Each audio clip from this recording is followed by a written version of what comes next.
Hi friends, ഇന്ന് എൻ്റെ senior അഡ്വക്കേറ്റിൻ്റെ 25 years of advocate life celebrate ചെയ്യാൻ വേണ്ടിയിട്ട് ഞങ്ങൾ കോടതിയുടെ അടുത്ത് മാമിൻ്റെ ഓഫീസിൻ്റെ അടുത്തേക്ക് എത്തിയാണ്. എൻ്റെ സീനിയറിൻ്റെ പേര് അഡ്വക്കേറ്റ് ശ്രീജ ശശിധരൻ എന്നാണ്. അപ്പോൾ ഞങ്ങൾ ജൂനിയർ അഡ്വക്കേറ്റ്സ് എല്ലാവരും കൂടി ഒരു ചെറിയ സർപ്രൈസ് മാമിന് വേണ്ടി പ്ലാൻ ചെയ്തു. അപ്പോൾ ഞങ്ങളിത് ഓഫീസിലെത്തി.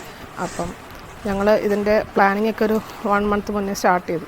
അപ്പം ഇത് ശ്രീ രാജലക്ഷ്മി. അപ്പോൾ ഇവിടെ ഇങ്ങനെ സെലിബ്രേഷൻ എല്ലാം ഡെക്കറേഷൻ കാര്യങ്ങളോടെ ഇത് ഷാജേട്ടൻ, ചൈതന്യ, പ്രിയ വക്കീൽ. അപ്പോൾ ഞങ്ങളെല്ലാവരും കൂടെ ഇങ്ങനെ 25th ആനിവേഴ്സറി സെലിബ്രേറ്റ് ചെയ്യാൻ വേണ്ടിയിട്ട് എല്ലാവരും പ്ലാൻ ചെയ്ത് മാമിന് ഇതിനെപ്പറ്റി ഒരു ഐഡിയ ഇല്ല. അപ്പം ഞങ്ങളെല്ലാവരും വന്നു. മാമിനെ 11 മണിക്ക് വരാൻ പറഞ്ഞിട്ട് ഞങ്ങളിങ്ങനെ എല്ലാ കാര്യപരിപാടികളെല്ലാം സെറ്റാക്കി. അങ്ങനെ ഞങ്ങളെങ്ങനെ മാം വരുന്നതിന് മുമ്പ് ഇതൊക്കെ അറേഞ്ച് ചെയ്യാം എന്നുള്ള പരിപാടിയിലാണ്. അപ്പോൾ ഷാജേട്ടൻ ഇതിനെ കറക്റ്റായിട്ട് ഇൻസ്ട്രക്ഷനൊക്കെ തരുന്നുണ്ട് എങ്ങനെയാണ്. പിന്നെ മാം എവിടെ എത്തി എന്നൊക്കെ ഇടയ്ക്ക് വിളിച്ച് ചോദിക്കും, ഇറങ്ങിയോ എന്നൊക്കെ ഉള്ള കാര്യങ്ങളൊക്കെ ചോദിക്കും. ഇത് ബൈ തലേ ദിവസത്തെ പ്രിപ്പറേഷൻ വീഡിയോ ആണ്. തലേ ദിവസം ഷാജേട്ടനും പ്രിയ വക്കീലും രാജലക്ഷ്മി എല്ലാവരും കൂടെ ഡെക്കറേഷൻ ചെയ്യുകയാണ്. മാം പോയി കഴിഞ്ഞിട്ടുള്ള അവരുടെ ഡെക്കറേഷൻ പരിപാടികളാണ്. കുറച്ചൊക്കെ അവർ തലേദിവസം സെറ്റ് ചെയ്തു. അങ്ങനെ അവരുടെ കുഞ്ഞ് പരിപാടികളാണ് അവിടെ ചെയ്യുന്നത്.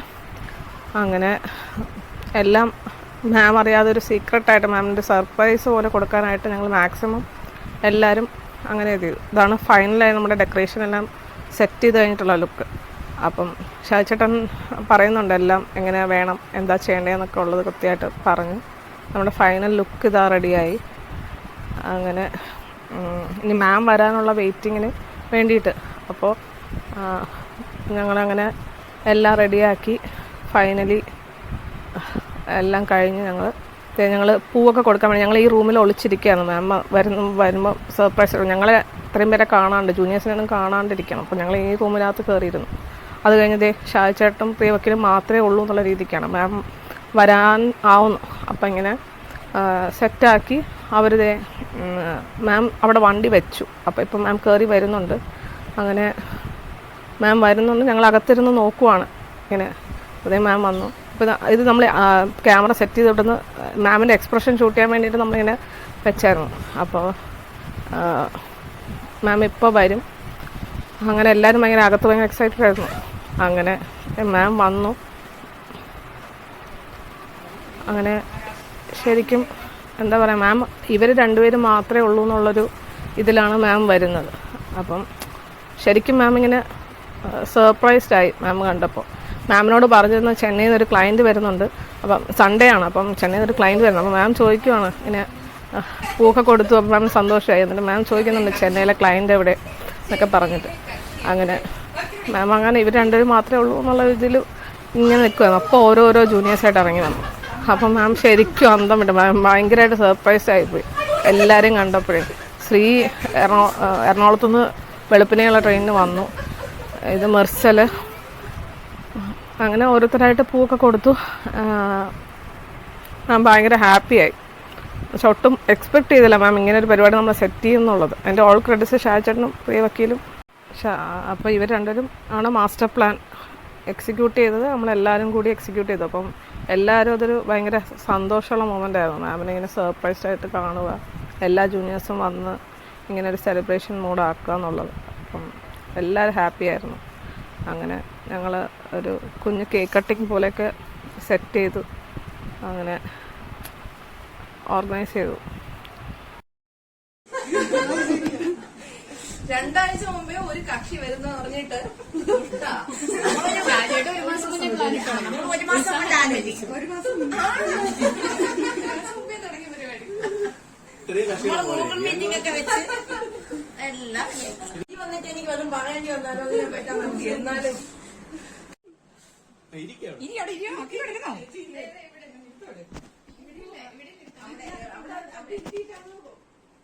ഇതോടെ കേട്ടപ്പോൾ അടുത്ത സ്കൂളിൽ അവരോട് പറഞ്ഞു അല്ലെ വെച്ചെടുത്തോ അല്ലെ അത് ഇങ്ങോട്ട് തിരിച്ചു. എന്നാലും എനിക്ക് അങ്ങോട്ട് പോകും. ഇവിടെ നിൽക്കാനില്ല. അങ്ങനെ ഞങ്ങൾ പരിപാടിയുടെ ആദ്യത്തെ സെക്ഷൻ മാമിന് പൊന്നാട അണിയിക്കുന്നു, ഷാജിച്ചേട്ടൻ പൊന്നാട അണിയിക്കുന്ന ആണ് നമ്മൾ കാണുന്നത്. അപ്പം അങ്ങനെ ഫസ്റ്റ് ചടങ്ങിൽ ആദ്യത്തെ പരിപാടി എന്നുള്ളത് പൊന്നാട അണിയിക്കൽ. അങ്ങനെ ഞങ്ങളിത് ആ പൊന്നാട അണിയിച്ചു. അങ്ങനെ എല്ലാം അറേഞ്ച് ചെയ്ത് സെറ്റ് ചെയ്തു. പിന്നെ മാമിനെ കൊണ്ട് ഇനി കേക്ക് കട്ട് ചെയ്യുക. കേക്ക് 25 years സിൽവർ ജൂബിലിയുടെ ഒരു കേക്ക് കട്ട് ചെയ്തു. പിന്നെ നമ്മൾ മൊമൻറ്റോ കൊടുത്തു മാമിന്. എല്ലാ ജൂനിയേഴ്സും കൂടി ഒരു മൊമൻറ്റോ കൊടുത്തായിരുന്നു. അങ്ങനെ കേക്ക് കട്ട് ചെയ്യാനുള്ള തയ്യാറെടുപ്പാണ്. കേക്കും നല്ല ഇതായിട്ട് ചെയ്തിട്ടുണ്ടായിരുന്നു. അങ്ങനെ മാം ഇതെല്ലാം കണ്ട് ഭയങ്കര എക്സൈറ്റഡ് ആയിട്ട് ഹാപ്പി ആയിരുന്നു മാം. അങ്ങനെ കേക്ക് കട്ടിങ് പരിപാടിയിലേക്ക് കടന്നു. മാം എല്ലാവരെയും കണ്ട് പെട്ടെന്ന് ആ ഒരു എക്സൈറ്റ്മെൻറ്റ് മാമിൻ്റെ മുഖത്ത് നമുക്ക് നന്നായിട്ട് കാണാം. കേക്കിൻ്റെ വ്യൂ ഞാൻ കാണിച്ചു തരാം. ഇതാണ് കേക്ക്. സിൽവർ ജൂബിലി എഴുതി അഡ്വക്കേറ്റ് നെക്ക് ബാൻഡ് വെച്ചിട്ട് കേക്ക് ഇതേ അറേഞ്ച് ചെയ്തു. അങ്ങനെ മാം കട്ട് ചെയ്തു. ഞങ്ങളെല്ലാവരും ആദ്യം കേക്കിൻ്റെ ഫോട്ടോ എടുക്കുമായിരുന്നു. നമ്മൾ മൊത്തം അറേഞ്ച് ചെയ്തതിൻ്റെ സെറ്റ് ചെയ്തതിൻ്റെയൊക്കെ ഫോട്ടോ എടുത്തു. അങ്ങനെ മാമിനെ കൊണ്ട് കട്ട് ചെയ്യിക്കുന്നതാണ് നമ്മൾ കാണാൻ പോകുന്നത്. എല്ലാവരും ഫോട്ടോഷൂട്ട് മോഡാണ്. അങ്ങനെ കട്ട് ചെയ്യുന്നു.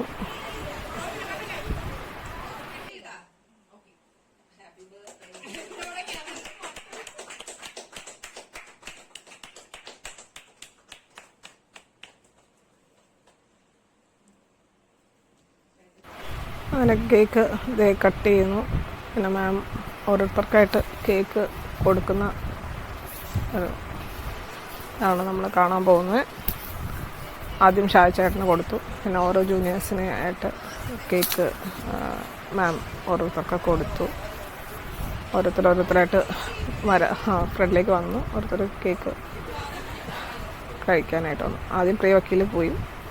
അങ്ങനെ പിന്നെ അത് കഴിഞ്ഞ് ഞങ്ങൾ മാമുമായിട്ട് കുറേ ഹാപ്പി മൊമെൻറ്റ്സ് മാം തമാശയൊക്കെ പറഞ്ഞ് അങ്ങനെ ഷെയർ ചെയ്തു. മാം ഇന്നലത്തെ പ്ലാനിങ്ങിനെ പറ്റി എങ്ങനെയാണ് അത് എക്സിക്യൂട്ട് ചെയ്തതെന്നൊക്കെ മാം ഇങ്ങനെ ആലോചിച്ച് ഇരിക്കുകയായിരുന്നു. എങ്ങനെയാണ് മാമിന് അത് പ്രതീക്ഷിക്കുന്നില്ല. അങ്ങനെ അതിനെപ്പറ്റി ഉള്ള ഡിസ്കഷനാണ് അവിടെ.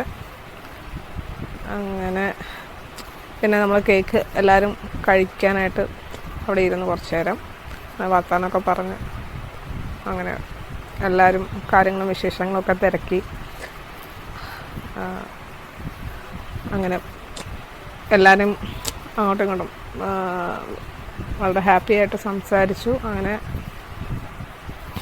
മാം ഇപ്പോഴും അത് എങ്ങനെ എക്സിക്യൂട്ട് ചെയ്തെന്നുള്ള കാര്യം ആലോചിച്ചുകൊണ്ടിരിക്കുകയാണ് മാം.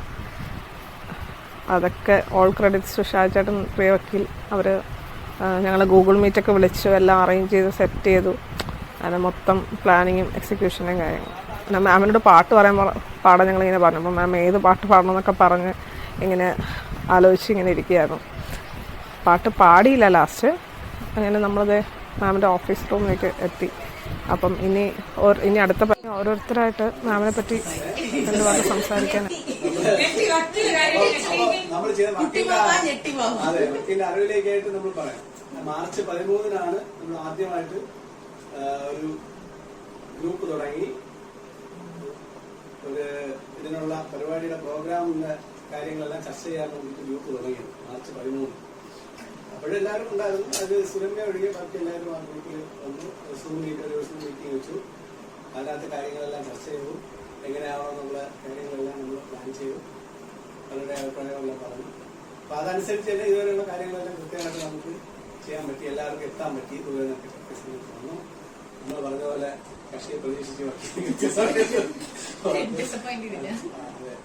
അതുകൊണ്ട് എല്ലാം കറക്റ്റായിരുന്നു.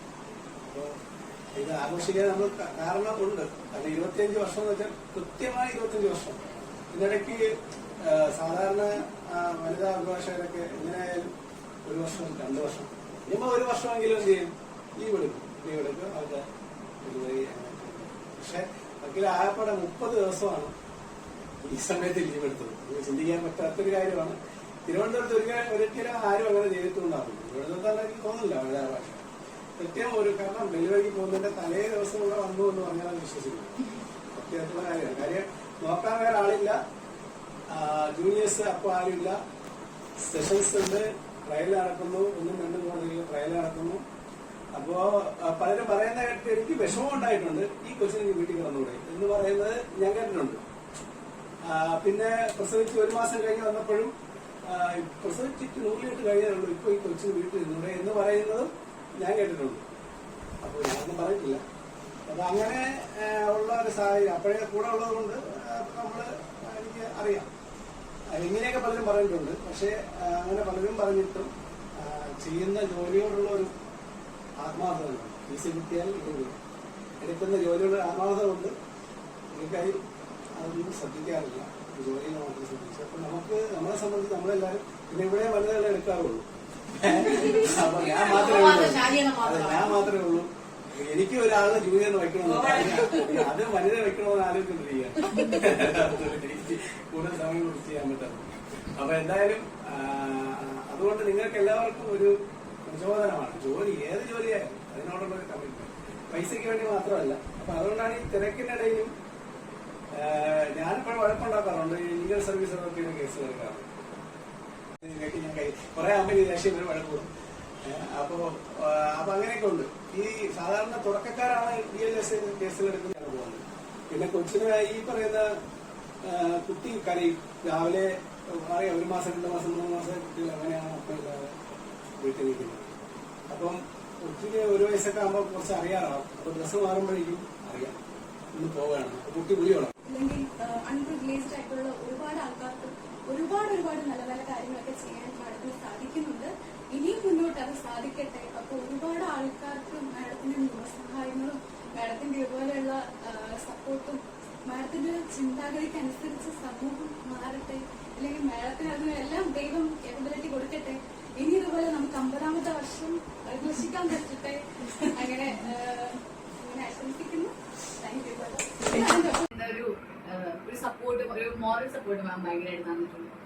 ഞങ്ങൾ കുറെ ഓഫീസുകൾ അന്വേഷിച്ച് നടക്കുമ്പോഴാണ് ഈ ഓഫീസിലേക്ക് വരുന്നത്. അപ്പം ഇവിടെ തന്നെ പ്രാക്ടീസ് ചെയ്യുന്ന പ്രീത വക്കീലിന്റെ മുൻ ഞങ്ങളുടെ സീനിയറാണ്. അപ്പോൾ അരവിന്ദ് വഴി ഞങ്ങൾ ഈ ഓഫീസിൽ വരുന്നത്. അപ്പൊ ഇങ്ങോട്ട് വരുമ്പോൾ തന്നെ ഞങ്ങളോട് പറഞ്ഞിട്ടുണ്ടായിരുന്നു മാം വളരെ സ്ട്രിക്റ്റ് ആണ്, ബാക്കിയുള്ളവരെ പോലെയല്ല, മാം കുറച്ച് എക്സെൻട്രിക് ആണ്, മാം എല്ലാ കാര്യവും ഭയങ്കര പെർഫെക്ഷൻ ആയിരിക്കണം. അപ്പൊ ഞാൻ കുറച്ച് ഭയങ്കര ടെൻഷൻ അടിച്ചാൽ കയറി വരുന്നത്. ഇവിടെ വന്നിരുന്ന് ഇത് ചെയ്തപ്പോ മാം പറഞ്ഞു അങ്ങനെയൊന്നും ഞാൻ ഹയർ ചെയ്യില്ല, 2ആളും ദൂരെയുള്ള സ്ഥലങ്ങളായിട്ട് മാം പറഞ്ഞു എനിക്ക് ഷോർട്ട് ടേമിന് അവിടെ ആളെ വേണ്ട. അപ്പൊ ഞാൻ പറഞ്ഞു ഞാനിങ്ങനെ ട്യൂഷൻ എടുക്കുന്നുണ്ടെന്നൊക്കെ പറഞ്ഞു മാമിന്റെ. അപ്പൊ മാം പറഞ്ഞു എനിക്കിവിടെ 2 ജോലിയൊന്നും എടുക്കുന്ന ആൾക്കാരൊന്നും എനിക്ക് പറ്റില്ല, ഫുൾ ടൈം ആണ് ഈ കയറിയാൽ മതി. ഞങ്ങളാണെങ്കിൽ ഏതെങ്കിലും ഓഫീസിൽ കയറണം, 1 മാസം കഴിഞ്ഞ് എൻറോൾമെന്റ്. ഞങ്ങൾ മാം എന്ത് പറഞ്ഞാൽ എനിക്കിപ്പോ നാളത്തോട് തൂത്ത് കയറെന്ന് പറഞ്ഞാൽ അങ്ങനെ ചെയ്യാൻ തയ്യാറായിട്ട് ഞങ്ങൾ വന്നത്. ഞങ്ങൾ 2ആളും ഇവിടെ വന്നിരുന്നു.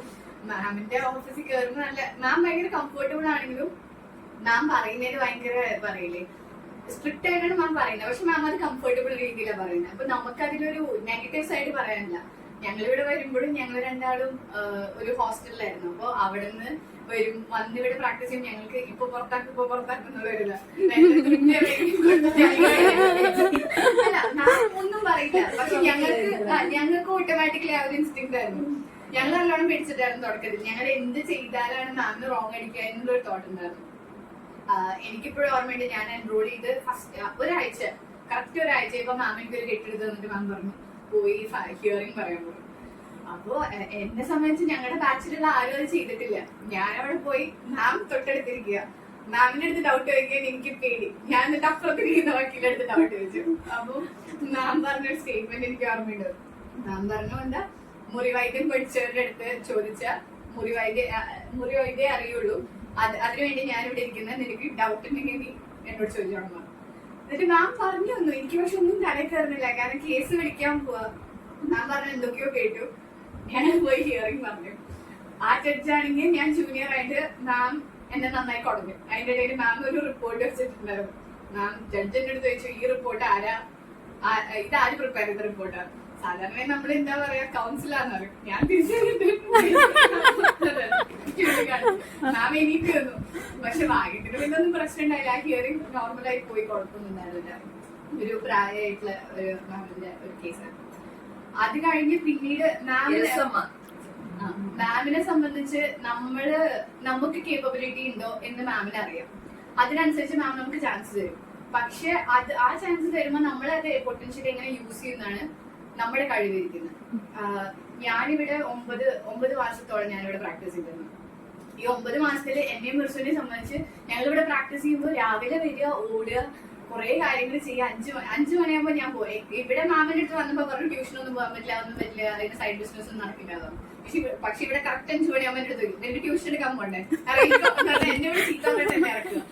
അപ്പൊ ഞങ്ങൾക്ക് ആ ഒരു ഫ്രീഡം മാം തന്നത്. പക്ഷെ ഇവിടെ പ്രാക്ടീസ് ചെയ്യുന്ന സമയത്ത് ഞാനും മിർസും പലതവണയും കോടതിയുടെ മുന്നിൽ പോയിട്ട് ചില ഇതിന്റെ മുന്നിൽ നിൽക്കുമ്പോൾ ഞങ്ങൾ എന്താ പറയാൻ പോണേ, എന്താ ചെയ്യേണ്ടത് ഒന്നും അറിയണ്ടാവില്ല. ചിലപ്പോ ഷാജേട്ടൻ വിളിച്ചിട്ടുണ്ടാവില്ല, നാം തിരക്കായിരിക്കും. പക്ഷെ നമ്മൾ ഓട്ടോമാറ്റിക്കലി അവിടെ ചെല്ലുമ്പോൾ നമ്മൾ പറയുന്നത് കറക്റ്റ് ആയിട്ട് പറയും. അതെങ്ങനെയാണെന്ന് അറിഞ്ഞൂടാ. ഞങ്ങൾക്ക് പലപ്പോഴും തോന്നിയിട്ടുണ്ട് ഞങ്ങളൊരു സാധനം പഠിക്കുന്നില്ല, ഒന്നും ഞങ്ങൾക്ക് അറിഞ്ഞൂടാ. പലരും ഞങ്ങൾ റൂമിൽ പോയിരുന്നിട്ട് പറയും ഞങ്ങൾക്കൊന്നും അറിയില്ല, ഞങ്ങൾ എന്താ ചെയ്യുന്നത് ഞങ്ങൾക്ക് അറിഞ്ഞൂടാ. പക്ഷെ അത് കഴിഞ്ഞ് ഞാൻ ഇവിടെ പ്രാക്ടീസ് നിർത്തി ഞാൻ എറണാകുളത്ത് പോയപ്പോ ഒരു ഓഫീസിൽ കയറി. ആളൊരു 5 year 6 year എക്സ്പീരിയൻസ് ഉണ്ടായിരുന്നു. ആള് എനിക്ക് ആദ്യം തന്നെ ചെന്നപ്പോ ഒരു കേസ് ആയിട്ട് എടുത്തതെന്ന് എന്നോട് പറഞ്ഞു, ഈ കേസിന്റെ ഇഞ്ചക്ഷൻ അടിക്കണം എന്ന് പറഞ്ഞു. ഞാൻ അടിച്ച് ഡ്രാഫ്റ്റ് ചെയ്ത് കൊടുത്തു. ആളത് ക്രോസ് റീഡ്, ഇവിടെയൊക്കെ ആണെങ്കിൽ മാം പ്രൂഫ് റീഡ് ചെയ്യും. എനിക്ക് അത് തന്നെ ഒരു ടെൻഷൻ ഉണ്ടാവില്ല. ഞാൻ ഡ്രാഫ്റ്റ് ചെയ്ത് കൊടുക്കും, മാം അത് കുറെ പ്രാവശ്യം വെട്ടും, മാം ഫയൽ ചെയ്യും.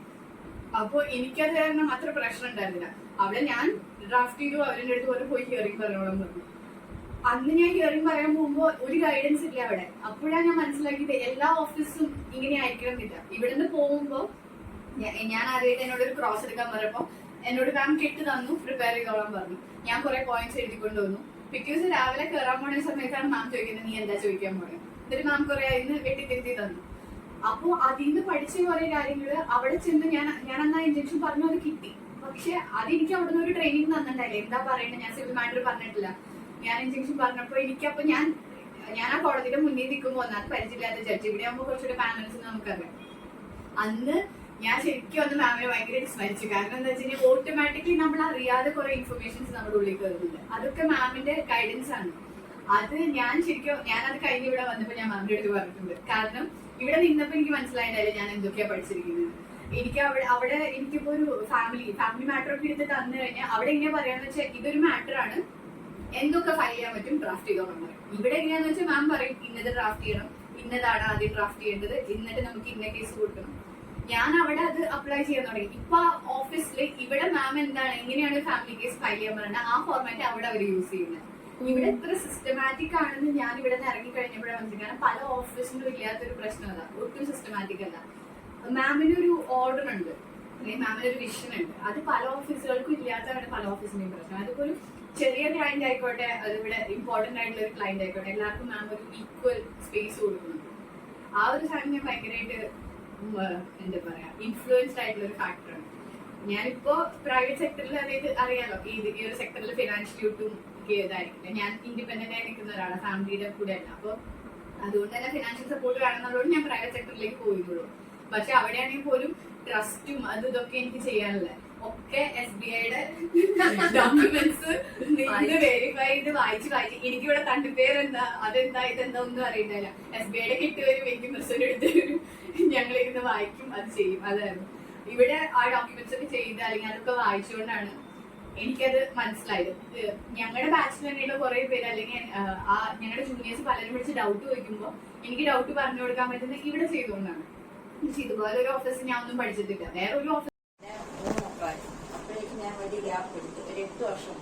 അത് കഴിഞ്ഞ് വേറൊരു ഓഫീസിൽ കയറിയെങ്കിലും ഒരു പ്രൊഫഷൻ കിട്ടുന്നത് ചേച്ചിയുടെ തന്നെ വേറൊരു ഫ്രണ്ട് ഉണ്ട്, ശ്രീല പ്ലസ്, അവർ വഴിയാണ് ഞാനിവിടെ വന്നത്. ചേച്ചി പെട്ടെന്ന് തന്നെ എന്തായാലും എടുത്തു.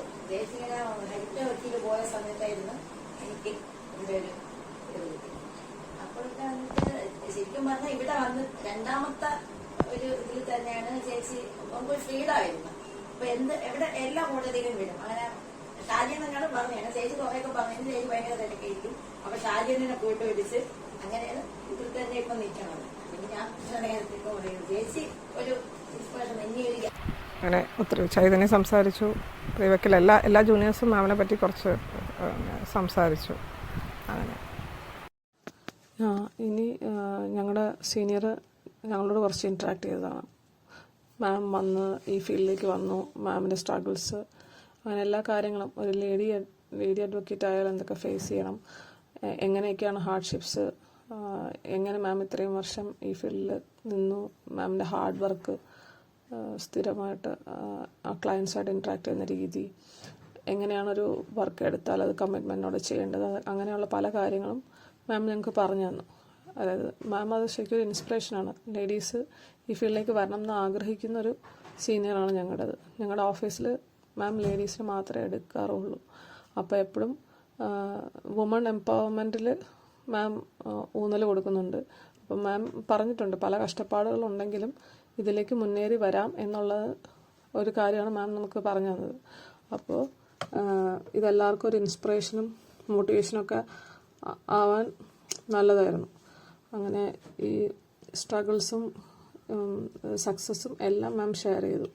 അതിനകത്തുള്ള പോസിറ്റീവ്സും ഈ ഉള്ള നെഗറ്റീവ്സും എല്ലാം അതിനെപ്പറ്റിയൊക്കെ മാം ഡീറ്റെയിൽഡായിട്ട് പറഞ്ഞു തന്നു. നമ്മളെല്ലാവരും നന്നായിട്ട് വരണം എന്നുള്ള ആഗ്രഹത്തോടെ മാം നല്ല രീതിക്ക് നമുക്ക് കാര്യങ്ങൾ പറഞ്ഞ് മനസ്സിലാക്കി തന്നു. അപ്പം ഇത്രയും വർഷത്തെ എക്സ്പീരിയൻസ് എന്ന് പറയുന്നത് ഒരു വലിയ കാര്യമാണ്. അപ്പം ഓരോരുത്തരും വളർന്നു വരണം എന്ന് ആഗ്രഹിക്കുന്ന ഒരാളാണ് ഞങ്ങളുടെ സീനിയർ. അപ്പം അങ്ങനെ മാം കാര്യങ്ങളൊക്കെ ഡിസ്കസ് ചെയ്തു. നല്ലൊരു ദിവസമായിരുന്നു. ഇത് കഴിഞ്ഞ് ഞങ്ങൾ ഒരു ഫോട്ടോഷൂട്ടിന് വേണ്ടി കോടതിയുടെ അങ്ങോട്ടേക്ക് പോവുകയാണ്.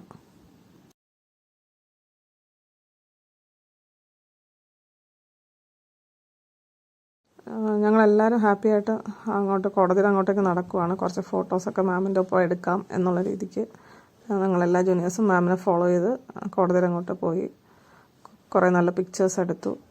നമുക്ക് നല്ലൊരു എക്സ്പീരിയൻസ് ആയിരുന്നു. ഇതാണ് നമ്മളെല്ലാവരും ജൂനിയേഴ്സും മാമും ക്ലർക്ക് ഷാജേട്ടനും എല്ലാവരും കൂടി ഫോട്ടോസൊക്കെ എടുത്തു. നല്ലൊരു ഹാപ്പി ഡേ ആയിരുന്നു. അങ്ങനെ ഞങ്ങളിത് ഫോട്ടോസൊക്കെ എടുത്തത് തിരിച്ച് പോവുകയാണ് കോടതിയിൽ നിന്ന്. അത് കഴിഞ്ഞ് അവിടെ ഞങ്ങളുടെ ഓഫീസിൽ ഫുഡ് ഒക്കെ അറേഞ്ച് ചെയ്തിട്ടുണ്ടായിരുന്നു. അങ്ങനെ ഇതാണ് ഞങ്ങളുടെ മാമിൻ്റെ 25th year of advocacy celebration. അങ്ങനെ ഞങ്ങളെല്ലാവരും ആ ഒരു ദിവസം നന്നായിട്ട് എൻജോയ് ചെയ്ത് മാമിൻ്റെ ഒപ്പം ചിലവഴിച്ചു. അത് നല്ലൊരു ഓർമ്മയായിട്ട് എപ്പോഴും മനസ്സിലുണ്ടാവും. നമുക്കെല്ലാവർക്കും ഒരു ഇൻസ്പിറേഷൻ റോൾ മോഡലും ആയിട്ട് മാമിനെ കണ്ട് ഞങ്ങൾ മുന്നോട്ട് പോവുകയാണ്.